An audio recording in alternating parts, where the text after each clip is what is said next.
சாணக்கியம் රාසමානික්‍යම් ගරු කතානායකතුමා මගේ වෙලාව මේ දැන් 10:53යි කරුණාකරලා 10:53න් පටන් ගන්න නැත්නම් මගේ වෙලාව දැන් ඉවර වෙයි විනාඩියකින් විතර. இந்த சபையிலே முதலாவதாக தேசிய மக்கள் சக்தி அரசாங்கம் என்பிபி அரசாங்கத்துக்கு என்னுடைய வாழ்த்துக்களை நான் தெரிவிக்க விரும்புகிறேன். என்றால் வரலாற்றிலே முதலாவது முறையாக 159 ஆசனங்களை நீங்கள் எடுத்திருக்கிறீர்கள். என்னுடைய வாழ்த்துக்களை இந்த இடத்தில் நான் தெரிவித்துக் கொள்கிறேன். அதே போலதான் இலங்கை தமிழரசு கட்சியாகிய எங்களுடைய கட்சிக்கும் வடக்கு கிழக்கிலே மக்களுடைய ஆணை மீண்டும் ஒரு முறை கிடைத்திருக்கின்றது. 5 தேர்தல் மாவட்டங்களிலுமே பாராளுமன்ற பிரதிநிதித்துவம் கிடைத்திருக்கு. அதிலேயும் குறிப்பாக கிழக்கு மாகாணத்திலே அனைத்து மாவட்டங்களிலுமே எங்களுடைய கட்சிக்கு தமிழ் மக்கள் வாழும் பிரதேசங்களிலே அதிகூடிய வாக்குகள் கிடைத்து மட்டக்களப்பிலே வரலாற்று சாதனை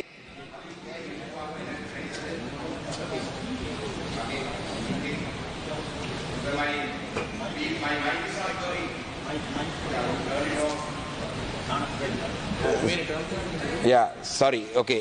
I don't know where I even stopped. This is the third time I'm trying to start my speech. But anyway, மட்டக்களப்பிலேயும் கூட எங்களுடைய மக்கள் ஒரு வரலாற்று சாதனை எப்படி என்பிபிக்கு நாடு முழுவதும் 159 ஆசனங்கள் கிடைத்ததோ அதே போல மட்டக்களப்பிலே வரலாறிலே இந்த விருப்பு வாக்கு முறையின் கீழே அதிகூடிய விருப்பு வாக்குகள் 65,000க்கு மேற்பட்ட விருப்பு வாக்குகள் எனக்கு தந்து மட்டக்களப்பு மக்களும் நாடு முழுவதும் ஒரு அனுரனுடைய சுனாமி அடிக்கும் பொழுது மட்டக்களப்பு மாவட்டத்தில் மட்டும் அந்த சுனாமியை நின்று பிடித்து நாங்கள் அதிகூடிய வாக்குகளை எடுத்து அதிகூடிய ஆசனங்களை எடுத்திருந்தோம். நாட்டிலே ஜனாதிபதியினுடைய அண்மையிலே நடந்த அந்த உரை சம்பந்தமாக இந்த விவாதத்திலே நாட்டிலே சமத்துவம் என்றது முக்கியம். நாட்டிலே சமத்துவம் என்றது நாங்கள் வரவேற்கிறோம். ஆனால் ஜனாதிபதியினுடைய உரையிலே தமிழ் மக்கள் குறிப்பாக தமிழ் மக்களுக்கு மட்டும் உறுத்தான சில பிரச்சனை பற்றி அவர் சொல்லவில்லை. அந்த விடயங்களை பற்றி இந்த சபையிலே நான் சொல்லாமல் நினைக்கிறேன். ஏனென்றால் மீண்டும் ஒரு முறை இலங்கை தமிழரசு கட்சி வடக்கு கிழக்கின் தமிழ் மக்களுடைய பிரதானமான கட்சி என்ற அந்த அங்கீகாரத்துடன் தமிழ் மக்களுடைய சார்பிலே இந்த இடத்திலே நான் அந்த பிரச்சனையை நான் சொல்லாமல் நினைக்கிறேன். மிக முக்கியமாக தமிழ் மக்களுடைய அரசியல் கைதிகள் ஒரு அரசியல் காரணங்களுக்காக ஆயுதம் ஏந்தி போராடிய இந்த அரசியல் கைதிகள் இன்றும் விடுதலை செய்யப்படாத நிலையிலே சிறையிலே இருக்கிறார்கள். அவர்கள் ஆரம்பத்திலே பயங்கரவாத தடுப்பு சட்டத்தின் கீழே கைது செய்யப்பட்டு இன்று பல்வேறு வழக்கின் கீழே இருக்கிறார்கள். The PTA was used to arrest these political prisoners and to date these prisoners are rotting in prison. So I would like to urge the government to take immediate action to address this issue. The political prisoners of this country must be released. The government must take action. The National Integration Minister, the Prime Minister have also been very active in the past about the Prevention of Terrorism Act. But this morning, unfortunately, I saw a cartoon done by Namal Amarasinghe, the PTA, which is for Prevention of Terrorism Act. Today, the cartoonist has projected it saying power to Anura. So we don't want to see these sort of things happening in the public. The PTA was something that even the JVP or the NPP agreed to repeal. The NPP members joined a signature campaign across the island with us to repeal the PTA. But under your government also, this PTA has now been used. So I want to raise this matter because we don't want the government to be attacked on these sort of things. So the Prevention of Terrorism Act has been used. இதிலே கைது செய்யப்பட்ட இந்த அரசியல் கைதிகளுடைய விடுதலை சம்பந்தமாக அரசாங்கம் கூடிய கவனம் எடுக்க வேண்டும். அதே போலதான் காணாமாக்கப்பட்டோருக்கான நீதி இந்த விசாரணைகள் முன்னெடுக்கப்பட வேண்டும். விசாரணைகள் மட்டுமல்ல இவங்களுக்கான தண்டனை குற்றவாளிகள் தண்டிக்கப்பட வேண்டும். நாங்கள் தொடர்ச்சியாக சொல்லி வந்த விடயம் விசாரணைகள் மட்டுமில்லை உண்மை கண்டறியப்படுவது மட்டுமில்லை குற்றவாளிகள் தண்டிக்கப்பட வேண்டும். There has to be an accountability mechanism.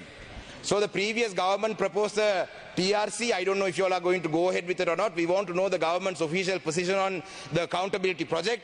There the Geneva sessions will come up. The UN Human Rights Council will take this up. But we want to know what the government's position on this matter is. We want accountability. Those who committed crimes against humanity, those who committed crimes against the Tamil people must be punished. We want to know the NPP stand on this matter. These are not issues. I mean, the NPP and the JVP should be accustomed to these issues because you all face similar issues with missing people. So therefore you must be sensitive to this matter. So we want to know what the government's position on these issues are there. Furthermore, there are other issues as well, that the land issues. காணி சம்பந்தமான விடயங்களே கூடுதலான பிரச்சனை தமிழ் மக்களுக்கு இருக்கின்றது.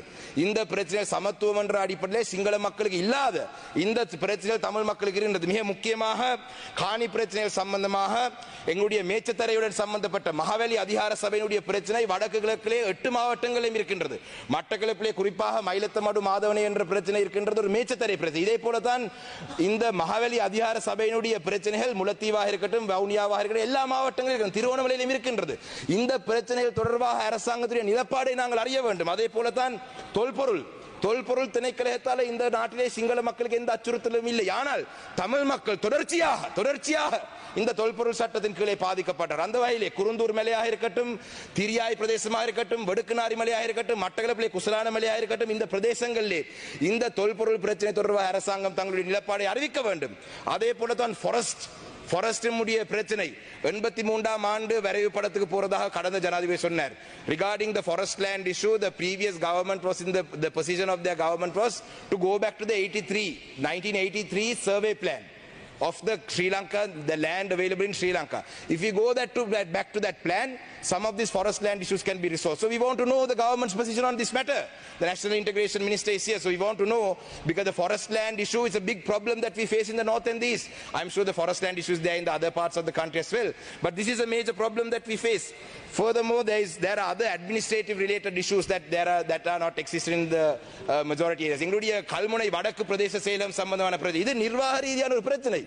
இந்த பிரச்சனை தமிழ் மக்களுக்கு எதிராக பயன்படுத்தப்பட்ட ஒரு பிரச்சனை. இது அரசாங்கம் இதுக்கான தீர்வுகள் வழங்க வேண்டும். ஏனென்றால் அரசாங்க கட்சிக்கும் தமிழ் மக்களுடைய வாக்குகள் கிடைத்திருக்கு. நீங்களும் வடக்குகளை வாக்கை எடுத்து அந்த வகையில் எங்களுடைய நிலப்பாடு இந்த விடயம் தொடர்பாக அறிய வேண்டும். அதே போலதான் about the removal of army camps, the withdrawal army camps. I would like to welcome that the government has taken action. Even the extent of the land was small.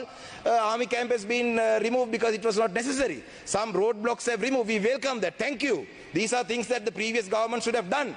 You know, some of the temples that were not accessible to the Tamil people, now we can access them. So we thank you. We welcome the good initiatives of the government, but we want you to take further action on these matters. There are many army camps that need to be, because they are occupying state land, they are occupying schools, they are occupying temples. So we want the government to take action, further action. While we welcome what you have already achieved, we want to encourage the government to take further steps, progressive steps towards the right direction. Finally, another most important thing is the devolution of power matter in this country. I think I would like to thank Dr. Nalinda Jayatissa. Yesterday in the cabinet meeting, he had clarified the question that I raised in the House yesterday about JVP Secretary General Tilvin Silva's statement. Dr. Nalinda Jayatissa, as the cabinet spokesperson, had clarified yesterday at a press meeting. That is what I wanted. I was hoping that would happen in the parliament in the morning, but that was done. So thank you for that. We welcome the fact that you will have the provincial councils till you bring in a new constitution. But when you bring in a new constitution, you must remember that the Tamil people of this country we are a people. So people are entitled to political rights. In the north and the east, the percentage of the Sinhala people have increased by 1,200% in the district of Ampara. Since independence, the percentage of Sinhala people has increased by 1,200% in Ampara. Whereas in the rest of the country, it has only increased by 200%. In the district of Trincomalee, the percentage has increased by 700%, whereas in Gampaha, the Sinhala population's percentage has increased by 200%. So, therefore, the state-sponsored colonization projects for the last 75 years has changed the demography of the north and the east. Therefore, now since there are other communities living there, there is no right for any government to say that the Tamil people are not entitled to a political solution in this country. So when you do bring in the future constitution, you must remember that the Tamil people are entitled to equal political power in this country, and devolution of power must be addressed. And if you change the system to not recognize the Tamil people living as a majority in the north and the east, based on today's numbers, you will also have to face repercussions that previous governments Mr. faced. Shanakyam Rasamanikyam, you will have to complete your speech within 2 minutes. Thank you, Honorable Speaker. So therefore, I would like to bring this to your attention, that when you do, I saw the statement that you are going to take public consultations, but in your election manifesto, you said that you are happy to take forward the constitution making process of 2015 to 19. Dr. Harini Amarasekara was now the present Prime Minister, was part of the committee that recommended I think in 2016 May, you were part of the committee at that time that put forward recommendations. So you all agreed to some of those. So we are open for dialogue. We are not here to disrupt the government. අපි මේ ආණ්ඩුව පෙරලන්නවත් නැත්නම් මේ ආණ්ඩුව විනාශ කරන්නවත් මේ ආණ්ඩුව කඩාකප්පල් කිරීමවත් නෙවෙයි අපේ අරමුණ. අපේ අරමුණ ආණ්ඩුවේ හොඳ දේවල් වලට අපි සහයෝගය දෙනවා. හැබැයි අපේ ගැටලු निराකරණය කිරීම පිළිබඳව ආණ්ඩුවේ ප්‍රගතශීලී ඉදිරි වැඩ කටයුතු පිළිබඳව අපි ඕනකමින් බලන් ඉන්නවා කියන එකත් කියන්නේ. ඒ වගේම තමයි මේ රට තුල ප්‍රධාන වශයෙන් කාරණා තුනක් කියන්න ඕනේ. පාස්කු ප්‍රහාරය හා සම්බන්ධව මේ ආණ්ඩුවට විශාල වගකීමක් තියෙනවා. අපි දැක්කා පිල්ලයන්ව ගෙනල්ලා ප්‍රශ්න කරා. එතනින් එහාට අත්අඩංගුවට ගැනීම ඒක ඉතින් පොලිසියේ කාරණයක්. අපි කියන්නේ අත්අඩංගුවට ගන්න එක ඕගොල්ලන් කරන්නේ. හැබැයි පාස්කු ප්‍රහාරය හා සම්බන්ධ තව තොරතුරු අපි ළඟ තියෙනවා. මේ පිළිබඳව මම ආරක්ෂක ලේකම්තුමාට දැනුවත් කරලා තියෙනවා. දැන් අපේ ආරක්ෂක ඇමතුමාත් මෙතන ඉන්නවා. අපිට අවස්ථාවක් දෙන්න. අපිටත් අපි ට්‍රිපොලි ප්ලටූන් එක ගැන පාර්ලිමේන්තුව ඇතුළේ ගොඩක් දේවල් අපි කරුණු ඉදිරිපත් කර අවස්ථාවක් දෙන්න. අපි මේ කණ්ඩායම් සම්බන්ධ කරලා දෙන්නම්. තව සාක්ෂි ගන්න පුළුවන්. මේක කරන්න. ඒ වගේම තමයි වංචා දූෂණය පිළිබඳව මම හිතන්නේ මඩ කලපේ මට ඡන්ද 65000ක් ඉතිහාසයේ වැඩිම ප්‍රමාණයක් හම්බුනේ NPP එක කිව්වා හා සමාන දේවල් අපිත් කිව්වා. දූෂණය නවත්තන්න, වංචාව නවත්තන්න. ඒ වගේ වංචනික දේවල් පිල්ලයන් සහ ඒ ආණ්ඩුව කරපු කාරණා 32ක් හිටපු අගමැති දිනේෂ් කුණවර්ධනට මම දුන්නා. කිසිම දෙයක් කරේ නැහැ. ඒක නිසා දැන් ඉන්න අගමැතිතුමා හරි දැන් ඉන්න ජනාධිපතිවරයා හරි අපෙන් ඉල්ල ගන්න. පිල්ලයන් කොහෙද ඉඩම් අල්ලගත්තේ? කොහෙද රටේ ඉඩම් දීලා සල්ලි ගත්තේ? අපි ගාව තොරතුරු තියෙනවා. මේවා ගැන පරීක්ෂා පවත්වන්න. රටේ ජනතාව මේවා දිහා බලාගෙන ඉන්නේ.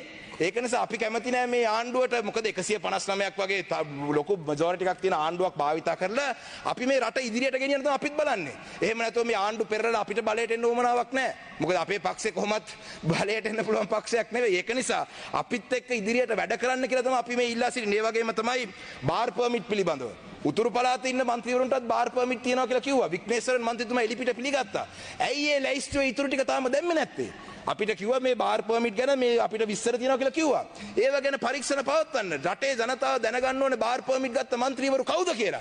ඇයි මේ විස්තර කියන්නේ නැත්තේ? ඉතින් අපි ඉල්ලන්නේ මේ වංචා දූෂණ පිළිබඳව මේ ආණ්ඩුව ක්‍රියාව ඉදිරියට ගෙනිය අරන් යනවා නම් අපි ඒකට සහයෝගය දෙන්න කැමතියි. රටේ ජනතාවත් බලන් ඉන්නේ. මොකද පාර්ලිමේන්තු ජනාධිපතිවරයාට කලින්ම කිව්වා මේ රටේ අපිට අපේ විපක්ෂයේ ජනතාව කියලා කිව්වා. අපිට විපක්ෂයක් හැටියට ජනතාව කියලා. ඉතින් මේ රටේ ජනතාව මේ විපක්ෂයේ බවට පාරට බහින්න කලින් මේව ගැන expedite the process. You all have had a decent amount of time. අවසන් කරනවා කතානායකතුමා. ජනාධිපතිවරණය ඉවර වෙලා දැන් මාස කිහිපයක් ගිහිල්ලා තියෙන්නේ. ඉතින් ඊළඟ මාසයේ ඇතුළත හරි අපි දැන් අලුත් කියලා කියන්න හරි අලුත් තමයි. අපි සහයෝගය දෙනවා. අපි එනකොට අපි ඒ ප්‍රගතශීලී විදිහට වැඩ වෙනවා නම් අපෙත් සහයෝගය දෙනවා. රටේ ජනතාවගේ සහයෝගයත් ලම්බ වෙයි. ඒ වගේම තමයි අවසන් කරනවා කතානායකතුමනි. fuel prices, electricity prices පිළිබඳවත් යම් යම් ප්‍රශ්න දැන් මතුවලා තියෙනවා. ඉතින් ඒව ගැනත් ඉදිරි අනාගතේ අපිට ලැබෙන වෙලාවේ අපි කතා කරමු. ඒක නිසා මේ ආණ්ඩුවටත් සුබපතමින් අපේ සහයෝගය හොඳ දේවල් වලට හැම අවස්ථාවෙම තියෙනවා කියන එකත් ප්‍රකාශ කරමින් මගේ කතාව අවසන් කරනවා. වෙලාව ලබා දුන්න කතානායකතුමාටත් මම ස්තුති කරනවා. බොහොම ගරු